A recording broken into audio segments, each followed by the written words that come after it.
有一种东西你看不见、摸不到，但人类每天往天空排放超过1亿吨，而在过去200年里，它一直是免费的，但现在它有了价格。在欧洲，排放1吨二氧化碳要付出大约75欧元的代价，10年之间，全球的碳价格翻了1倍。今天，全世界有87种碳定价制度，涵盖了将近30%的温室气体排放，一年创造超过1000亿美元的收入。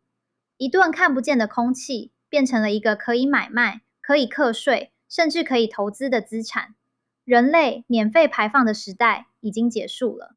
这支影片我要用12分钟带你彻底搞懂一个正在重塑全球工业的东西——碳权。碳权到底是什么？碳费与碳税差在哪里？欧盟如何用一道看不见的碳边境，让全世界的出口商都得跟着它的规则走？为什么中国后发却成了全球最大的碳市场？为什么美国到今天都还没有一个全国性的碳市场？而台湾就在2026年5月正式踏入了排碳有价的时代。看完这支影片，你会明白碳的价格正在如何重新定义企业的成本与你的投资。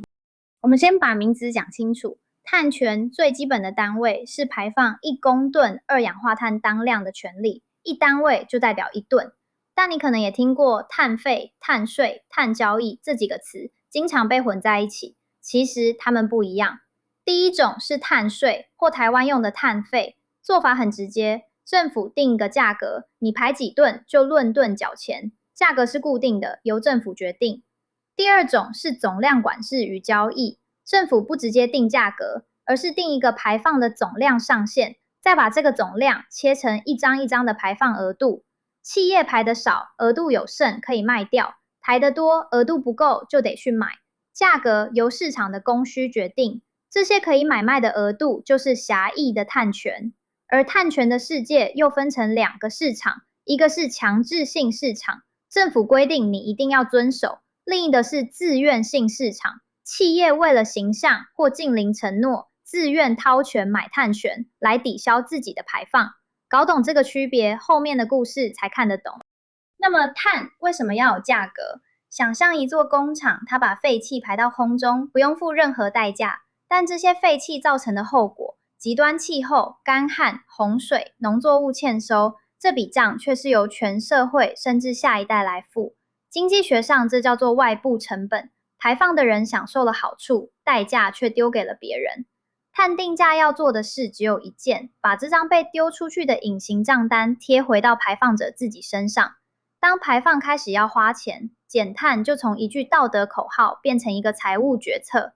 这个想法并不新。1997年的京都议定书第一次让碳排放有了交易的概念。2015年的巴黎协定让将近200个国家共同承诺要把升温控制住。接着，一个又一个国家喊出了2050净零排放。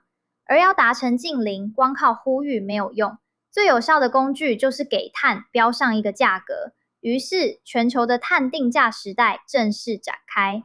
说到碳定价，全世界都得先看一个地方——欧盟。2005年，欧盟启动了全世界第一个大规模的碳交易市场。它的逻辑就是我们前面讲的总量管制与交易。欧盟定下一个排放总量，而且这个总量每年都往下降。一开始，碳价只有个位数的欧元，便宜到几乎没有压力。但随着总量一年一年收紧，碳价一路往上爬。到了2026年第一季，欧盟的碳价已经来到每吨大约75欧元。这个价格贵到足以改变企业的决策。但欧盟做了一件更厉害的事。2026年1月1日，欧盟的碳边境机制正式进入课征阶段。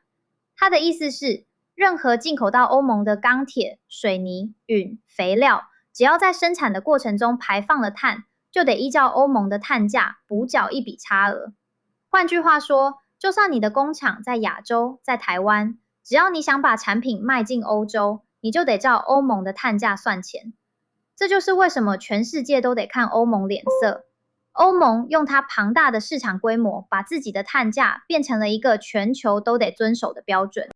欧盟领先了足足10几年，但碳市场最大的量其实在亚洲。2021年，中国启动了全国碳排放交易市场。一开始，它只纳入一个产业——电力业，但中国的速度很快。2025年中国把钢铁、水泥、电解钴这3个排放大户也纳了进来，一口气新增超过1300家企业，这让中国碳市场覆盖的排放量来到大约30亿吨，相当于全球排放的5%左右。论覆盖的排放量，中国已经是全世界最大的碳市场。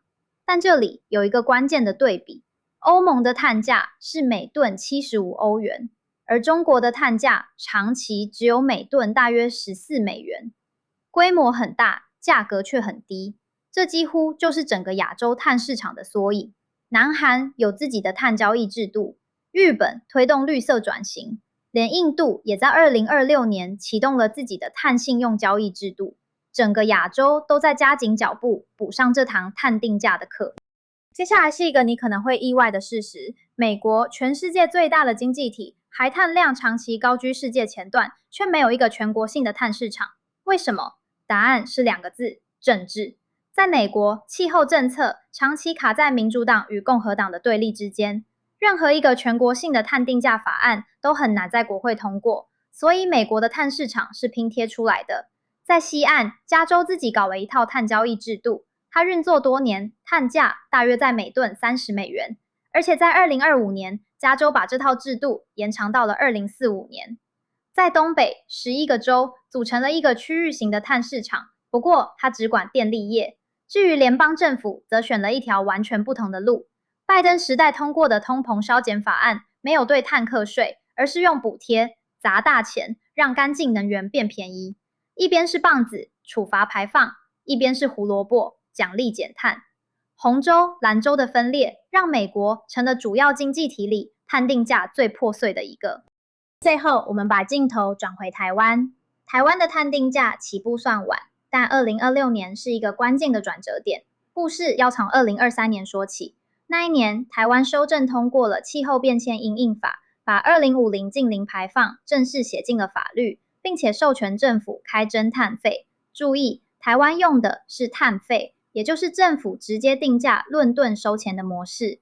碳费的费率在2025年初正式生效，而2026年5月，台湾正式开征了第一笔碳费。一般费率是每吨新台币300元，符合自主减量条件的企业可以适用每吨50元或100元的优惠费率。第一波要缴费的是2年排放超过25000吨的电力业与制造业大厂，大约500家工厂，涵盖了全国排放量的1半以上。而且这只是起点，费率规划会分阶段往上提高，2030年之后最高上看每吨1800元。除了碳费，台湾也在2023年8月于高雄成立了台湾碳权交易所，企业执行的减量专案可以在这里挂牌交易。目前国内碳权的价格大多落在每吨3000到4000元，而前面提到的欧盟碳边境机制对台湾的冲击是直接的。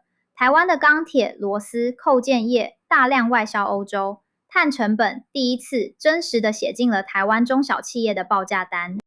碳权的故事听起来像是一个漂亮的解方，但它也有真实的争议。第一个争议是漂绿，在自愿性市场里，企业会买进碳权来抵消自己的排放，但问题是有些减碳权的效果被质疑根本是灌水的。一片本来就不会被砍的森林，却被拿来宣称因为保护了它，所以减了碳。这样的碳权等于是让企业花钱买一个安心，排放却一吨都没有少。为了解决这个信任危机，市场正在用更严格的标准把关。第二个争议更根本，碳价到底要多高才够？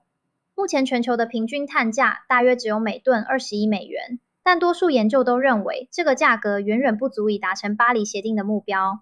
碳价太低，排放者宁可付钱，也不愿意真的去减碳。不过趋势已经很清楚，对企业来说，碳成本正在从一份永续报告书里的漂亮文字变成损益表上一个实实在在的数字。而对投资人来说，碳价是一个正在成型的新资产类别，也是一个你不能再忽略的风险变数。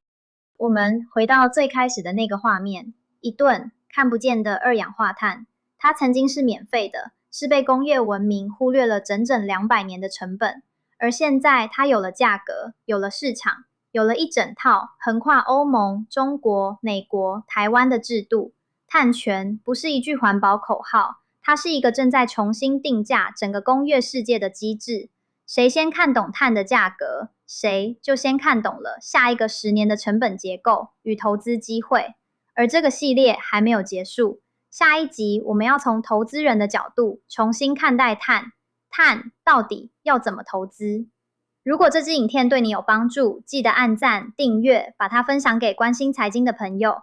想更有系统的搞懂这些财经趋势，欢迎加入财经无界学院。我们下次见。